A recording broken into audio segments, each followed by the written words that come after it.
Okay, good morning from aboard Usonia. We are continuing spring maintenance today. As you can tell, we are still on the hard. So what we are doing today, we have to, number one, do the worst thing in the world, which is clean all the gross crap out of the bilge floor in the engine compartment, because I would like that to be clean and gray, and then I'm going to put down some bilge diapers so that if there is anything that is leaking, I can easily tell where it's coming from. Item number two is that we have to put the new starter in. As some of you recall, I was having problems with my starter and it was not quite catching on the port engine. We were getting this like clattering of metal sound. So it turns out that this starter, which is the old one, this one is the wrong starter. What we were able to determine when we sent this back out is that this one is an automotive starter, which is meant for something like a truck engine and not for a marine engine. And it turns out that that is the wrong thing. So we have now gotten a marine starter. So Merry Christmas to you, Sonia. Here's the new marine starter. My understanding is that the difference between the marine one and the automotive one is that the marine one, oh man, these things are heavy.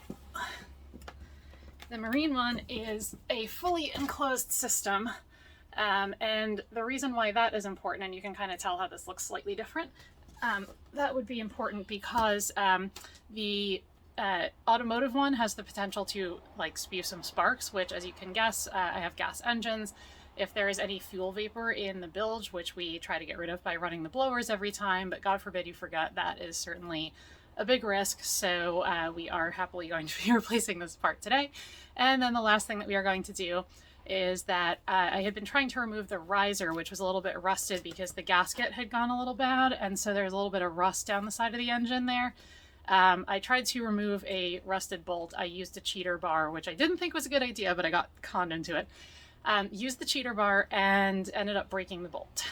So now it's kind of stuck in there. And for that, I've been given a special spray that I am hoping will be able to actually loosen this thing. We tried all kinds of stuff earlier. It didn't work, but this has come directly from a friend of mine who's a Ferrari mechanic and swears by it. So fingers crossed, because if not, this may turn into a professional job. So this is the nasty slime I have to clean out of there, which worries me a little bit because I don't know what it's composed of, but I'm a little concerned something might have leaked to create that problem. So that's got to go. And here is our corroded bolt, which is broken off like right there. And so I don't know how I'm going to get this out. Okay, worst things first. I'm going to try to deal with this this goo in the engine compartment. Kill me, please.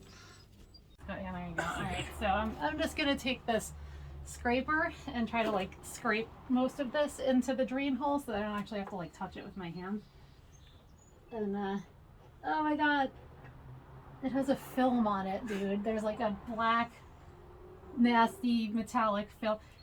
By the way, you should all be excited that this is like not smell-o-vision, because this stuff is like, it smells ripe.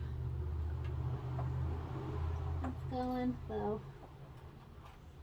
Okay, there's solids involved in this stuff, just so you know. Like legitimately, there's like solid shit in here. Oh, it's so gross.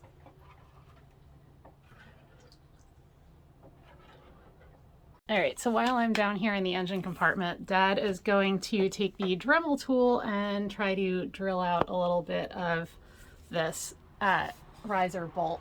All I'm trying to do is break up. Scrape it out, rather. Scrape some of the rust out. Just break some of the rust up.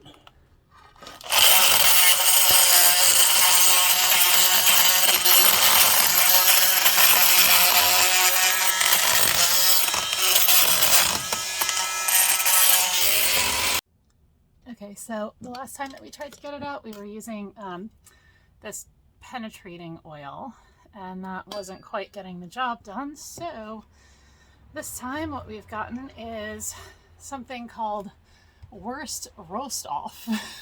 Sounds like something you would use for your oven. Max Iced Advanced Formula Penetrating Lubricant. So apparently this breaks the rust barrier by freezing the item. We'll see if this works. Spray it on? Okay, yeah, so you're gonna aim directly at the part and spray that onto the part for 5 to 10 seconds. Okay. And try to contain any drips afterwards. 1 Mississippi, 2 Mississippi, 3 Mississippi, 4 Mississippi, 5. Ooh, it actually does make the air around it colder. It does, doesn't it? That's wild. And then how long before you... 30 seconds. We're on like attempt number 4 with the squirty stuff now. It's moving, but it's not, the right stuff isn't moving yet. The riser moves, but the actual bolt itself is still frozen in place. So after 4 different attempts to unfreeze that bolt, it looks like we are in a bit of a holding pattern. So we're going to wait for that to unfreeze itself a little while longer. And while we have some penetrating oil in there, we're going to try to move on to the starter motor installation on the port engine. And for that purpose, I went to Home Depot today to see if I could find some wrenches and stuff to fit the little tiny washer that I never have a wrench for. And this one's a 1/4 inch. Are these not like the cutest things you've ever seen in your whole life? And then I got these little teeny tiny sockets too. But none of them, as it happens, fit that little washer. I have no idea what size that thing is, but I have yet to find anything that fits it at all. Okay, it's my turn in the hole again. We're gonna reinstall the starter. So I'm back in here. All right, so starter motor is gonna go back in this hole here.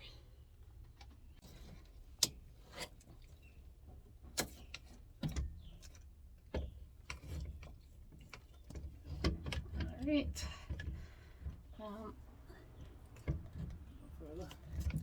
Lift it a little bit.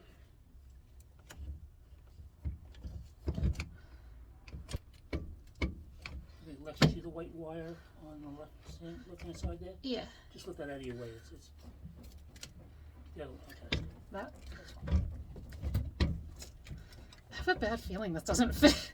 No. Are you sure? Yeah, you gotta lift it up a little bit. Yeah. We now have the starter in there. Starter is now in its little spot under here. All right, we've got the bolts, and we're gonna put these back in.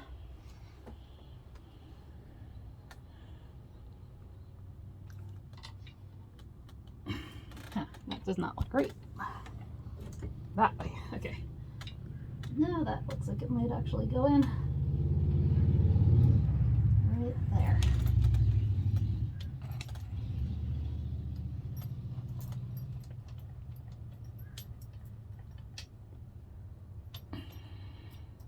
Actually, you know what?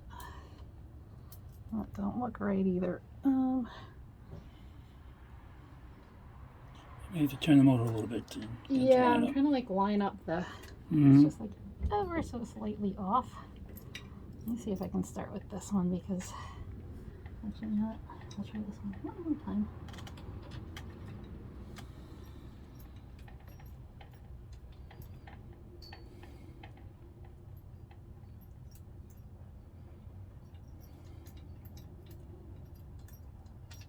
I feel like the difficult thing about this whole operation is trying to get all the things to line up correctly so you can get anything. So far what we have done is gotten the starter into place. You can kind of see it in here.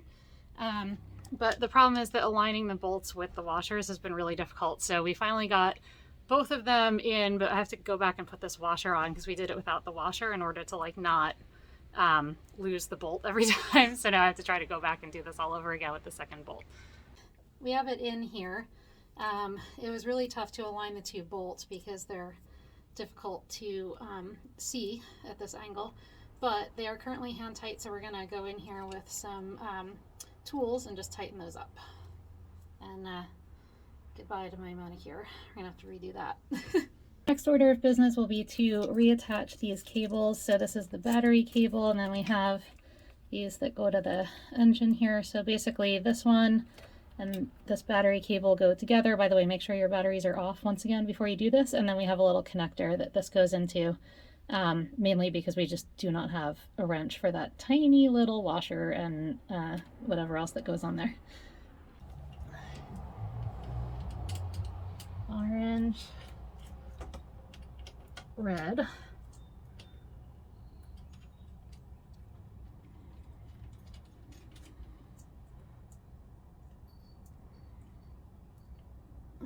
yellow has a happy little connector here. I don't know if you can see that, but there's the little connector for yellow.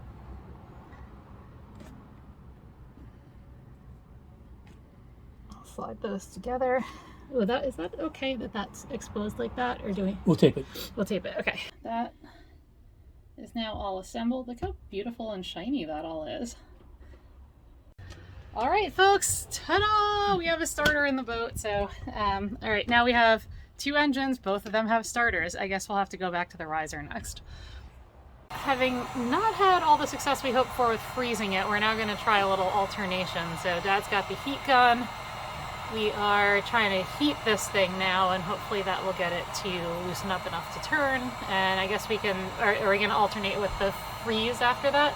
Well, let's try this first, and we'll try the freeze. And okay, fun fact, by the way, the freeze stuff, it smells like French fry grease. It's really interesting. Kind of makes me want French fries. All right, so now that we've applied heat, I'm going to wedge this piece of wood underneath this piece of hose over here, this hose attachment, which is part of the riser, and I'm going to try to use this to leverage that out. Okay, good. Up.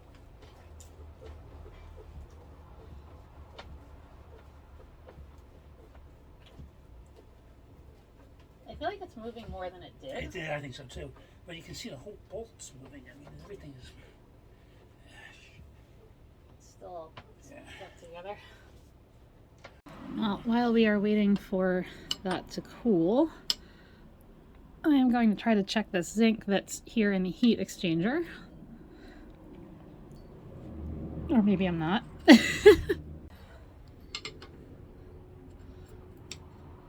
Use a box wrench. Use a box wrench. No.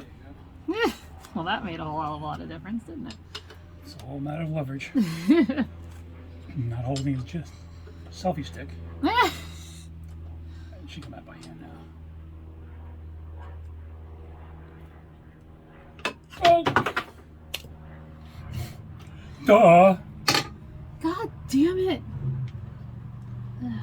Where in this? Okay, it's in the green slime, so I have to touch the green slime. They told me owning a boat would be a lot of fun. Oh my god. Okay. Oh god. The result of this round is that the riser won this one again, and so we're putting more oil on it, and we're gonna have to come back. So by way of updates, we finally, after yet another day of trying, we're actually able to get the riser out of the boat. So special thanks to my friend Doug, who came down and was able to sort of turn this sideways far enough that we were able to grab here and just like horse it out of there. So huge thanks for that, because that required quite a lot of muscle. Broke the rest of the bolt out, and then we were able to remove it with just a wrench to be able to get the rest of it out.